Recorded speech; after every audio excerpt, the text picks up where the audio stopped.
Nutrición Imperfecta, episodio 25.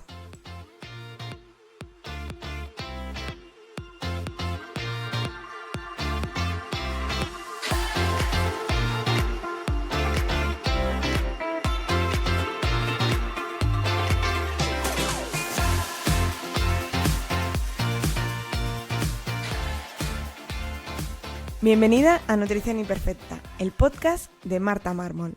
Un lugar para aprender a cuidarte y a dejar de ver la nutrición como un laberinto sin salida de dietas y restricciones.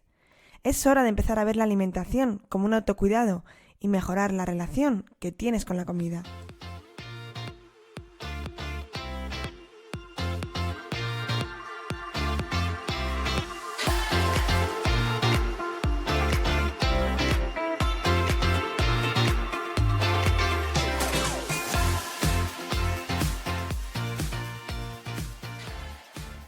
Pero antes de empezar con este podcast, si estás harta de ir de dieta en dieta, pasándolo mal, que ya nada te funcione, te enseño cómo salir de este laberinto de las dietas en mi curso gratuito, las 5 claves para perder peso lentamente, que lo encontrarás en martamarmol.com, donde te daré las herramientas necesarias para empezar este nuevo camino.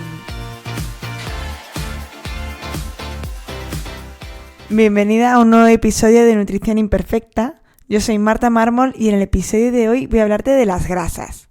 ¿Es la grasa tan mala como siempre hemos escuchado? ¿Debemos evitar el consumo de grasa y más encima si tu propósito es adelgazar?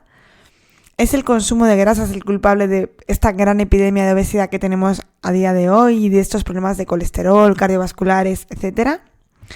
Voy a analizar contigo pues todas esas creencias que hay en torno a la grasa y ver cuáles de ellas son verdad y por qué hemos creído en ellas y cuáles no tanto. Porque como siempre digo, cuando una mentira se repite 1000 veces, dicen que se convierte en verdad. Y alrededor de la comida, pues como todos vamos hablando de ella y hablamos siempre porque es algo que hacemos todos los días, pues se dicen muchas cosas y muchas de ellas son mentira. El problema en torno a la grasa empieza a partir de los años 80, cuando empieza a haber un problema de obesidad, sobre todo pues en Estados Unidos, y luego va poco a poco creciendo esta epidemia en Europa. En ese momento se quiere buscar el culpable de esta epidemia y como siempre buscamos un único culpable, algo muy polar, extremista y muy concreto. Y por lo tanto pues se han cometido muchos errores. En este momento la grasa fue la culpable, la que fue señalada por varios motivos que vamos a ver ahora que en realidad podrían tener lógica, pero como ahora veremos pues no es así del todo. Ese primer motivo que llevó a pensar que la grasa que comíamos era la culpable de esa epidemia de obesidad era pues de lo que se come se cría, ¿no? Pensar que esa grasa que acumulábamos en nuestro cuerpo, que es lo que nos hacía engordar, venía a causa de comer ese mismo tipo de grasa. Pero, como ya sabrás, eso no es así. Nuestra grasa corporal al final es una forma de almacenar energía que hemos consumido en exceso y lo guardamos para momentos en los que no haya tanto alimento o en los que tengamos ese déficit. Entonces, esta reserva de energía que guardamos en nuestro cuerpo en forma de grasa se va a hacer siempre a partir de cualquier exceso energético, es decir, a partir de un exceso de grasa en la alimentación, pero también a partir de un exceso tanto de proteínas o hidratos de carbono. Simplemente un exceso de las calorías, es decir, que comamos más calorías de las que vayamos a gastar, se van a guardar en depósitos de grasa en nuestro cuerpo como energía para un futuro. Esta grasa corporal es una reserva energética más a largo plazo. ¿Por qué? Porque cuesta mucho consumirla, es decir, para empezar a tirar de esa energía necesitamos quemar esa grasa y somos menos eficientes. Tenemos otra forma de almacenar energía para un uso más rápido, que es almacenar glucosa en forma de glucógeno en el músculo, en la musculatura.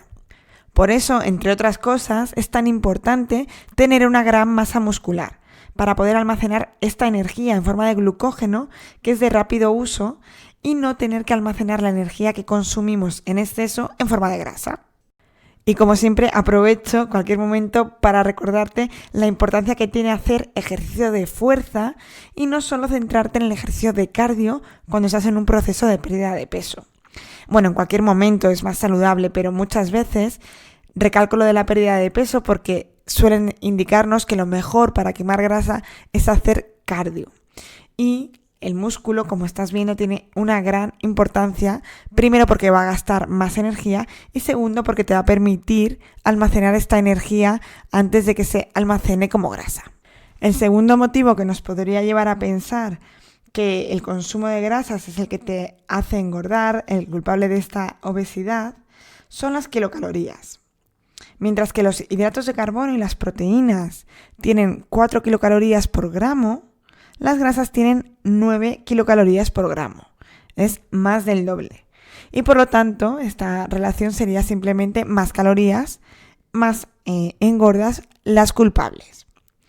De hecho, si nos fijamos en las dietas típicas, y por desgracia a día de hoy pues me encuentro algunas, se centran en reducir grasas. Si te fijas, en cuanto empiezas a estar en la dieta o a cuidarte, te ponen leche desnatada, yogures 0%, productos bajos en grasa en general. Incluso también veo muchos trucos de cómo freír sin aceite o cómo para hacer un pisto, por ejemplo, y echarle menos aceite, echarle agua. Cosas así en las que te están indicando que lo que tienes que hacer es reducir el consumo de grasa. También en muchas dietas quitan los frutos secos por ser altamente calóricos por el contenido en grasa, que ahora veremos que la grasa tiene muchísimas otras funciones y tiene un sentido que esté en la dieta aparte de las calorías. Como muchos recordaréis, pues hace 15-20 años, cuando la grasa estaba en el foco de mira, pues empezaron a surgir el boom de muchísimos productos bajos en grasa, 0%, incluso las versiones light de otros productos, que para que sea light tiene que tener menos calorías, tiene que tener tantas calorías menos que su versión original. Que como curiosidad os contaré que un queso de untar, muy famoso, bueno, casi todos los quesos de untar, lo que hicieron fue rebajar su contenido en grasas y aumentar su contenido en azúcar. De esta manera que conseguían quitar calorías que le aportaba la grasa y aportarle menos calorías que aportaba el azúcar. La conclusión y el resultado era que tenía menos grasa, menos calorías, por tanto, pero también te producía menos saciedad, menos palatabilidad, estaba menos rico y por lo tanto lo consumías más. Y además era más insano. Esta sensación de que pensabas que estás comiendo algo más sano también muchas veces te lleva a comer en más cantidad. Y además, como no producías saciedad, pues consumías más inevitablemente. Y es que tenemos que dejar de ver los alimentos como las calorías que son. Los alimentos no son calorías, son muchísimas más cosas, son nutrientes, son ese sabor, saciedad, textura, gusto, es también placer. Y además en este caso que estamos hablando de la grasa, tenemos que darnos cuenta que la grasa nos aporta textura, palatabilidad, gusto, pero además también mucha saciedad. Además, como yo siempre os digo, tanto si quieres cambiar hábitos, como si quieres tener una mejor alimentación o si quieres perder peso, el objetivo debe ser encontrar una alimentación saludable, sencilla, un equilibrio que esté rica, pero que además puedas mantener para toda la vida. ¿Cuál es el gran problema de las dietas tradicionales? Pues que eran durante un periodo de tiempo y luego no eran mantenibles, es decir, no había adherencia a esa dieta. Y en gran parte la falta de adherencia a esta dieta era, por una parte, por la gran restricción de alimentos que había y por otra, pues porque faltaba esa saciedad y esa palatabilidad que le daba la grasa y que muchas veces en esta dieta, en la mayoría, eran bajo en grasas. Entonces podrías aguantar un tiempo, podrías aguantar X meses hasta conseguir tu objetivo, pero rápidamente volverías a tu dieta anterior porque no habías aprendido hábitos, porque esa adherencia era muy bajita. Entonces es fundamental que sepamos jugar con las ventajas que nos da esta grasa para conseguir hacer una dieta que sea mantenible en el tiempo y que el paciente se adhiera. Es decir, si estás en un proceso de pérdida de peso o simplemente de cambio de hábitos, no abandones la grasa, que además, como vamos a ver, tiene otras muchas ventajas. Bueno, yo ya os he contado en varios episodios, tanto en mis errores como cuando os conté mi caso, yo caí en eso, yo caí en tomar yogures desnatados, leche desnatada, queso de untar light, bueno, yo caí en todos esos tópicos y hasta que alguien me lo explicó y lo entendí por mi cuenta, no me di cuenta de que no estaba ganando nada. De hecho, una de las cosas que me producía tomar yogur, por ejemplo, merendaba un yogur desnatado y no me quitaba el hambre. Y claro, yo me sentía mal conmigo misma porque decía, madre mía, es que quiero seguir comiendo, es mi culpa, no tengo fuerza de voluntad. Y en realidad es que no me estaba saciando. Me estaba tomando un yogur, era agua casi, porque no tenía nada de grasa, que era lo que le iba a producir esa saciedad. Entonces, como veremos después, tomar lácteos enteros es algo beneficioso si lo que buscamos es saciedad.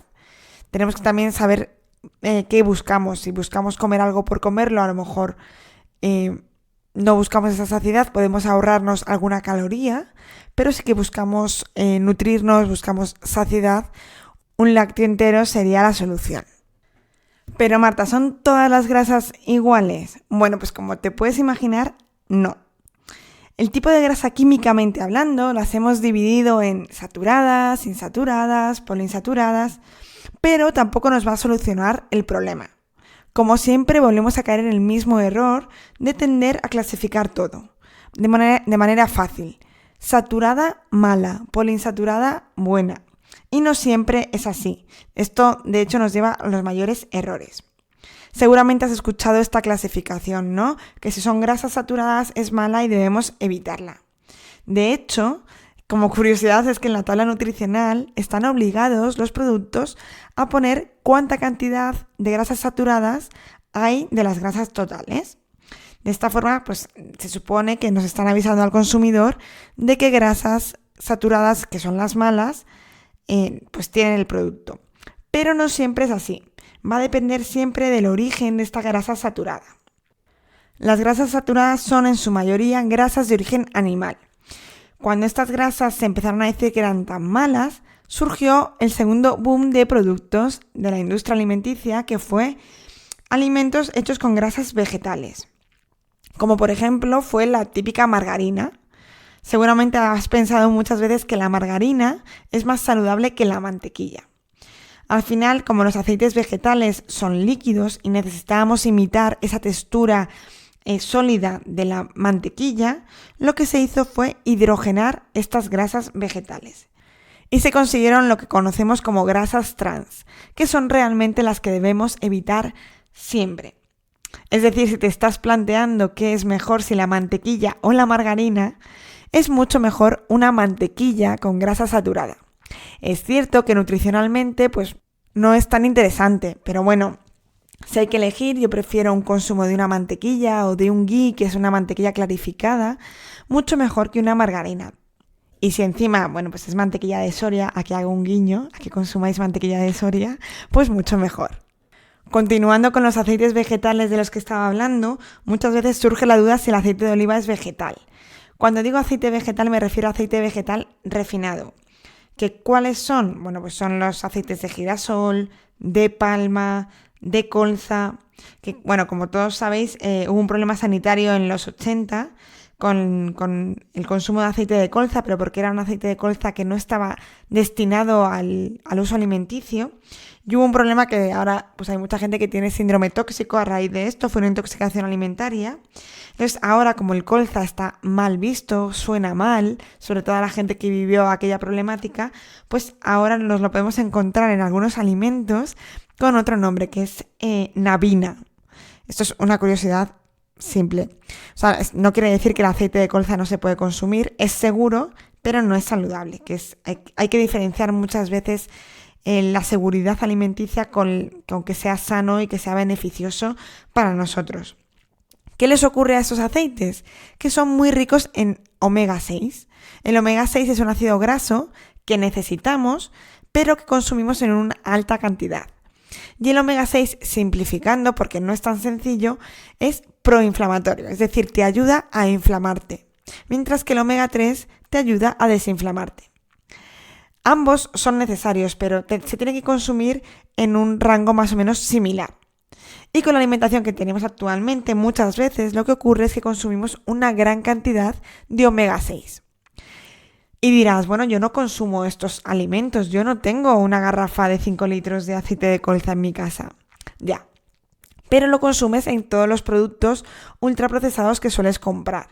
Tanto bollería, galletas, también incluso patatas, estas cosas o cremas de cacao, que ahora, por ejemplo, la nocilla o la Nutella, no sé cuál de las dos, la anuncian sin aceite de palma, pero por supuesto tiene otro tipo de aceite vegetal igual de malo. El aceite de palma ha tenido mucha mala fama durante estos últimos años, pero en realidad tiene los mismos problemas a nivel de alimenticios, a nivel nutricional, que el resto de aceites vegetales. Es cierto que luego aparte el aceite de palma tiene una problemática ambiental y es que están talando muchísimos árboles donde orangutanes viven, pero eso es otra problemática. Hablando nutricionalmente, son igual tanto el de palma, el de girasol, el de colza, etc. Sí, es verdad que si tienes que elegir un aceite de girasol, si es alto oleico, quitamos un poquito de esta problemática de la que os estoy hablando. Como te decía, no todas las grasas saturadas son iguales, va a depender un poco del origen del alimento y de la calidad. Por tanto, ¿qué alimentos tienen grasas saturadas que sean de calidad? Bueno, pues animales, carne de animales de pasto, por ejemplo, no es la misma la calidad de esa grasa que la de animales que han sido en explotaciones a base de pienso, etc. Luego también el aceite de coco, que muchas veces tiene mucha controversia, pero el aceite de coco tiene, más de un 90% de este aceite son de grasas saturadas. Entonces esto genera mucho rechazo ya de primeras. Pero tiene varias peculiaridades, y es que estas grasas saturadas son ácidos grasos o triglicéridos de cadena media. ¿Esto qué hace? Que su metabolismo sea diferente al de otras grasas. Van directamente al hígado y generan energía. Además, gran cantidad de estos ácidos grasos es ácido láurico, que tiene un potencial en la quema y la pérdida de peso. Así que, la quema de grasa. Por lo tanto, podría ser ayuda. Es cierto que teniendo aceite de oliva en España, consumir aceite de coco no tiene mucho sentido. Entonces, ¿para qué lo recomiendo yo el aceite de coco? Para repostería, porque le va a dar un toque dulce. También, por ejemplo, para el café, mucha gente que a lo mejor en dieta cetogénica, que luego hablaré de ella, echar un poco de aceite de coco al café. O incluso para alguna receta especial, por ejemplo, un pollo al curry, que quien me conoce sabe que es de mis recetas favoritas, pues hacerlo con aceite de coco le puede dar un sabor bastante rico. ¿Cómo nos fijamos en que este aceite de coco sea bueno? Bueno, pues que sea prensado en frío, eso nos va a hacer que sea un aceite virgen o que ponga virgen. Cuidado, porque muchas veces vamos a encontrar aceite de coco en repostería, en bollos. En ese caso, ese aceite de coco va a ser un aceite de coco refinado y entonces ya no tenemos todas estas ventajas y todas estas particularidades que te estoy contando. Otra grasa saturada, como ya hemos visto antes, es la mantequilla o el ghee, y otra es la leche materna. Esta la cuento simplemente para que te des cuenta de que uno de los alimentos más ricos que tenemos, que es la leche materna y que es fundamental para el lactante, es muy rico en ácidos grasos. Por tanto, la clasificación química de si es saturada o no saturada no te va a solucionar si esa grasa es buena o no. Lo único que tienes que saber es qué alimentos aportan grasas saludables y cuáles no. Entonces, ¿qué alimentos nos aportan grasas en la alimentación y son buenos? Por supuesto, el aceite de oliva virgen extra, unos frutos secos, siempre que los elijamos que sean tostados o que estén al natural. El aguacate, por ejemplo, es una fruta muy rica en grasas.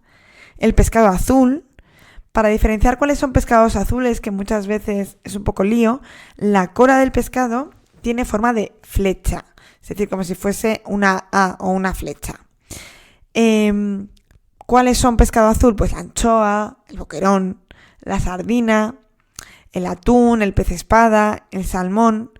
Pero es verdad que hay que destacar que algunos peces grandes, como el atún o el pez espada, tienen mucha cantidad de mercurio, acumulan mucho mercurio. Por lo tanto, tanto para embarazadas, lactantes o niños pequeños, es mejor que no lo consuman. Y para el resto de gente, que sea un consumo más puntual. Que es verdad que mucha gente que se ha alimentado a base, pues sobre todo gente de gimnasio, típica dieta de atún y pollo, pues están teniendo ahora problemas con gran contenido en mercurio. Luego también grasas que sean buenas son grasas de los lácteos, como hemos visto antes. Un consumo de leche semidesnatada o entera nos va a ayudar tanto a saciarnos como a poder absorber bien las vitaminas liposolubles, que son las vitaminas que se solubilizan, que se disuelven en la grasa. Es muy común ver leches desnatadas fortificadas con vitamina D, por ejemplo. Si es una leche desnatada que no tiene grasa, esa vitamina D que necesita de grasa para ser absorbida es un poco absurdo, es ridículo. Pero bueno, el marketing juega con ello y mucha gente pues la toma desnatada, muchas mujeres, sobre todo en la menopausia, con problema de huesos, muchas veces van a desnatada pues para cuidar su línea porque creen que es más sana y encima la compran fortificada porque necesitan esa vitamina D que no saben que no van a absorber. Y bueno, ya por último, pues el aceite de coco también sería un alimento graso de buena calidad. Al final, si te fijas, es mucho más sencillo. Son grasas que están naturalmente presentes en los alimentos. ¿Cuáles evitar? Pues las que hemos visto antes, las grasas vegetales que están refinadas. Aceite de girasol, de palma, de colza, de algodón, de coco, si lo encontramos dentro de los productos.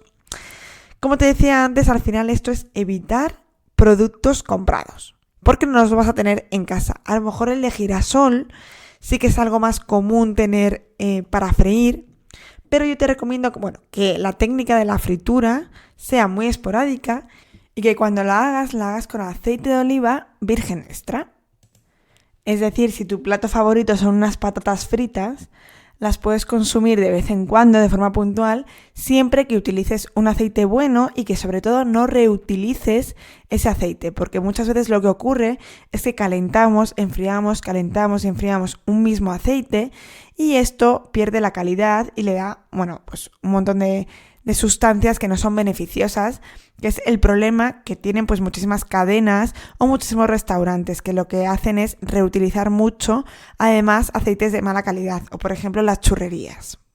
Antes he mencionado la importancia que tienen las grasas, los alimentos grasos, en la adherencia a la dieta, tanto por su textura como por la saciedad. Pero aparte, las grasas como nutriente también tienen una misión y es que las necesitamos para muchas cosas en el cuerpo. Sobre todo porque todas nuestras células, sus paredes, la pared de la célula necesita de grasa. Nuestro cerebro también necesita de grasa. Y también, por ejemplo, las hormonas femeninas las hormonas sexuales necesitan del colesterol que luego derivará pues en los estrógenos, por ejemplo. Entonces, ¿qué problema hay siempre cuando hablamos de grasas, colesterol, etcétera? Esto podría hablarlo en un podcast entero, que de hecho dedicaré un podcast a hablaros del colesterol, pero es que el colesterol es bueno, lo necesitamos, no es malo. Cuando hablamos de problemas de colesterol o problemas que lo relacionamos con cardiovasculares, son problemas derivados de los transportadores de este colesterol. Como os digo, esto da para un podcast entero, pero cuando normalmente te recomiendan hacer dietas bajas en grasa por problemas con colesterol, en realidad yo te recomiendo que lo que tienes que disminuir es pues harinas refinadas, azúcar y aceites vegetales refinados en tu dieta. De esta manera vas a reducir esa oxidación que tienen los transportadores de este colesterol, las lipoproteínas como el LDL, el HDL, que normalmente son las que causan problemas del colesterol cuando lo vemos en los análisis. Y no puedo acabar este podcast destinado a las grasas sin hablar de la dieta cetogénica. La dieta cetogénica seguramente la has escuchado porque, se ha puesto muy de moda, está muy en auge. ¿Pero qué es la dieta cetogénica? ¿Es saludable? Eso también daría para un podcast y de hecho a lo mejor traigo a alguien experto en dieta cetogénica que nos hable un poquito, pero para que te queden claros algunos conceptos, una dieta cetogénica es una dieta por definición alta en grasas, con un consumo normal de proteínas y muy bajita en hidratos de carbono. Pero muy bajita que incluso tenemos que controlar el consumo de algunas verduras y de muchas frutas. ¿De esta manera qué se consigue? Conseguimos que la energía que coge nuestro cuerpo la obtenga a partir de las grasas. Normalmente, por comodidad y porque consumimos bastantes hidratos de carbono, tanto de cereales, pero también de frutas, de verduras, normalmente obtenemos la energía de estos hidratos de carbono. Primero porque es una forma sencilla y porque nuestro cuerpo es mucho más eficiente con esos hidratos de carbono. Si le damos una cantidad muy bajita de estos hidratos, tu cuerpo entra en cetosis, es decir, empieza a utilizar como energía esas grasas. Por lo tanto, podría ser una muy buena estrategia para una pérdida de peso, pero no para todos los pacientes. Bueno, primero tiene que adherirse, mucha gente una dieta tan restrictiva en muchos alimentos pues no le viene bien, o pues a lo mejor no le apetece tener que calcular, etc. Existen muchas recetas muy ricas de dieta cetogénica o de dieta keto, que quizás lo has escuchado así, porque al tener una gran cantidad de grasas le va a dar esa textura de la que hablábamos antes y esa palatabilidad que les hace pues recetas bastante sabrosas y jugosas. También es una dieta muy buena, que se han visto beneficios en problemas neurológicos, sobre todo en problemas con epilepsia. De hecho, hay varios estudios ahora con niños con epilepsia que tienen una dieta cetogénica y reducen su número de crisis. Por lo tanto, es una muy buena estrategia a combinar, por supuesto, con la medicación. Pero además luego hay mucha gente que hace dieta cetogénica como forma de vida porque se encuentran mejor, muestran estar más vitales, más receptivos, incluso piensan más rápido, se encuentran pues mejor. Entonces esto es una decisión que tiene que tomar cada uno, pero a mí me gustaría dejar claro que es una dieta que es saludable, bien llevada, como cualquier otra dieta, que si la llevas mal pues no es saludable, pero una dieta cetogénica bien hecha puede ser una dieta bastante saludable. Bueno, y hasta aquí el episodio de hoy. Espero que después de esta gran charla de casi media hora hablando de grasas, se te haya quitado ese miedo a las grasas si lo tenías, que empieces a consumir grasas de buena calidad en tu dieta, que es importantísimo, y más si estás en un proceso de pérdida de peso, que es cuando más miedo le tenemos. Está demostrado que un consumo de grasas saludables ayuda a los pacientes a perder peso y a mantenerse más tiempo en una dieta saludable por la adherencia de la que tanto os he hablado en este episodio. Si te ha gustado o te ha parecido interesante, puedes compartirlo con aquellas personas que creas que les pueda interesar y así me ayudas a mí a llegar a más gente. Y sin más, te espero en el siguiente episodio, aquí, en Nutrición Imperfecta.